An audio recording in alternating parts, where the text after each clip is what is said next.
Assalamualaikum semua. Jadi ini adalah video saya yang pertama. Dalam video ini saya nak bercerita berkenaan dengan kisah saya boleh dikatakan mengembara. Sebenarnya bermula daripada zaman sekolah dulu. Saya ingat ramai orang juga yang bercita-cita seperti itu. Saya dulu rajin membaca novel sebenarnya. Zaman-zaman sekolah saya baca novel. Penulis terkenal pada masa itu ialah Khadijah Hashim. Saya banyak, hampir semua buku Khadijah Hashim ni saya baca. Dan daripada buku tu saya dapati bahawa dia ada menulis pelajar yang berjaya pergi ke London dan sebagainya. Dan saya sangat admire. Saya sangat admire nak pergi ke luar negara seperti yang ditulis dalam novel tu. Pada masa tu kalau orang pergi ke England, pergi ke London, ini sesuatu yang saya sangat tertarik sebenarnya. Tertarik, saya dalam hati saya kata satu hari saya nak pergi ke luar negara macam tu. Dan hari demi hari, alhamdulillah saya berkesempatan belajar di Indonesia, di Jakarta. Dan sudah tentu pengalaman berbeza apabila di Jakarta dan juga ke negara yang saya impikan, saya nak pergi ke Eropah. Jadi di situ biasa kalau kita di luar negara, apabila musim hari raya, sama ada di TV ataupun surat khabar, selalu ada ruangan berkirim salam. Kami daripada pelajar daripada mana-mana, di California, daripada Mesir, daripada Jordan, daripada London, macam-macam lah, daripada Tokyo. Saya rasa macam bila masanya saya nak pergi ke tempat-tempat macam tu. Jadi apabila masa terus berjalan, dan satu ketika saya membuat keputusan untuk pergi ke luar negara. Keputusan ini dalam lebih kurang waktu itu saya bekerja dengan salah satu jabatan kerajaan pada tahun 2017, awal tahun 2017. Saya dah buat satu penyelidikan, saya cari di Google dan sebagainya. Saya merancang untuk pergi ke luar negara, bekerja dan apa-apa yang berlaku saya akan ikut. Dan saya telah memilih beberapa negara, di antaranya ialah London, Kanada, Ireland, dan juga Jepun, termasuk Korea. Daripada negara-negara ni, saya bertanya jugalah kawan-kawan yang pengalaman melalui Google, melalui Facebook, kawan-kawan. Saya bertanya. Akhirnya saya memilih Australia. Dan setelah saya timbang dari segi kelebihan dan kekurangannya, contoh kalau kita pergi ke Kanada ni dia mungkin tak berapa sesuai dengan kita sebab agak sejuk di Kanada kan, dan begitu juga di beberapa Eropah. Lagipun kalau di segi bekerja mungkin saya tak tahu sebenarnya sebab saya tak ada pengalaman di situ, tapi mengikut pendapat daripada kawan-kawan, dia kata kurang sesuai, kecuali kalau dalam keadaan tertentu barangkali mungkin ada kelebihan yang saya belum terokai. Dan akhirnya saya memilih Australia. Jadi kebetulan di Australia ini ada kawan yang sudah pergi sebelum itu, dan saya pun berhubung dari segi tentang kehidupan di Australia itu macam mana, dari segi pekerjaan, dari segi cost of living, dari segi penginapan dan macam-macam. Saya selalu bertanya kepada kawan yang ada di Melbourne. Dan saya pun membuat keputusan pada awal tahun 2018, akhir 2017 saya buat keputusan saya pergi ke Australia. Saya pilih di Melbourne. Jadi urusan visa yang saya dah buatlah, urusan visa apa semua. Apabila sampai pada masanya, maka saya pun fly ke Kuala Lumpur daripada Bintulu. Saya bermalam semalam di Kuala Lumpur di KLIA 2. Jadi saya milih penerbangan antarabangsa ke Melbourne yang pergi masa tu flight Asia dia pergi ke Tullamarine. Tullamarine tu di Melbourne.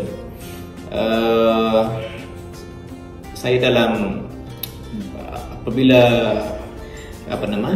dalam untuk fly itu, bila dah lengkap segala dokumen, pasti kepada sesiapa yang ingin mengembara yang pergi ke overseas, pertamanya pastikan dokumen kita itu lengkap, dari segi pasport, visa.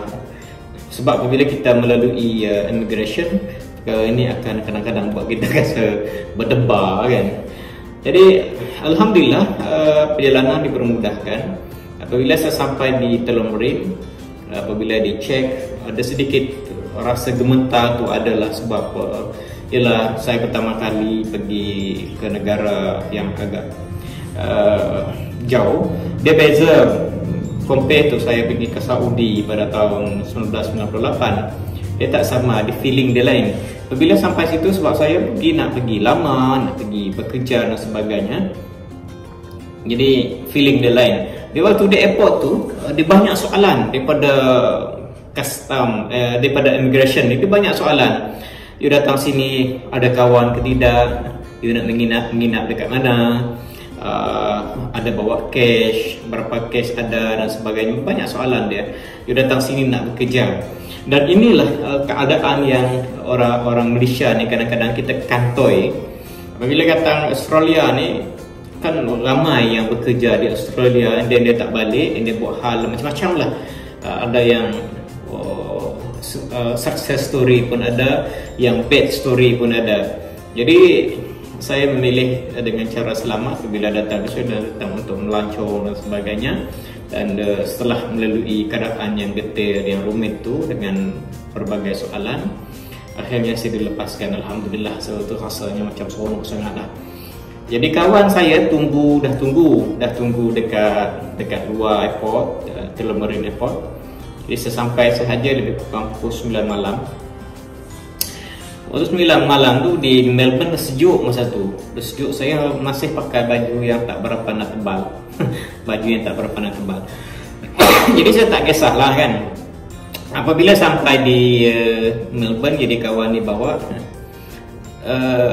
ada satu kejutan yang dia ada satu perasaan yang aneh. Satu teruja, aku tengok satu bandaraya yang kalau kita biasa tengok Kuala Lumpur, tengok bandaraya Kuching dan sebagainya, tidak ada perbezaan. Kebetulan malam tu kami tak singgah ke mana-mana lah. Kami dibawa terus sebab budaya di tempat Australia ni, di Melbourne ni, kalau dah pukul 7 tu, dah pukul 7, pukul 8, banyak kedai-kedai yang dah tutup. Jadi tak ada kedai.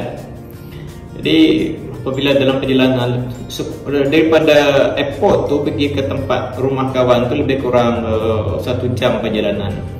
Saya rasa mula lapar. Saya cakap, tak ada kedai kan kita nak singgah makan? Dia kata, abang lapar Saya kata, ya lapar sebab saya hanya makan di airport. Jadi kami cari pusing-pusing dekat tu, tak ada kedai. Tak apalah bang, dia kata kita beli kebab. Well, beli kebab. Saya ni pula walaupun bergaul dengan kawan-kawan Arab dan sebagainya, tapi jenis yang tak berapa minat nak makan kebab. Tapi ala kulihan, sebab tak ada pilihan, beli kebab, belilah kebab. Dan sampai rumah dah lebih kurang dekat jam 11 malam, lebih kurang dekat hampir pukul 12 malam. Terasa sejuk tu dah mula terasa dah. Jadi maknanya daripada Melbourne tu, Melbourne City, saya pergi ke Noble Park. Yang sebelum tu saya tak tahu nama tempat tu Noble Park. Jadi saya di situ lebih kurang dalam 3 hari. Saya berbincang dengan kawan apa saya nak buat di Melbourne. Jadi kawan saya pula tu dia bekerja, ada yang kerja macam-macam tempat kerja lah. Saya dalam hati saya fikir saya nak kerja apa di Melbourne ni. Satu hari itu saya duduk, terasa perbezaan masa kita dengan masa di Melbourne. Dia beza 3 jam.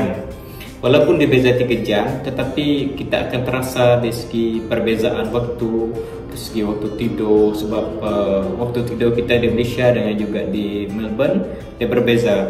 Waktu kita bangun, waktu kita tidur dah berbeza. Jadi sedikit sebanyak saya sistem antibody itu sedang adaptasi dengan cuaca di Melbourne pada ketika itu. Oke, akan ada cerita lagi seterusnya video yang kedua. Sebenarnya cerita dipanjang. Saya sebenarnya nak menulis satu, kalau boleh dikatakan blog ataupun terblog, whatever lah. Sebagai satu pengalaman, saya nak cerita banyak lagi sebenarnya, khusus kepada orang-orang kita yang ingin bekerja di luar negara, khasnya kalau nak pergi ke Australia dan sebagainya.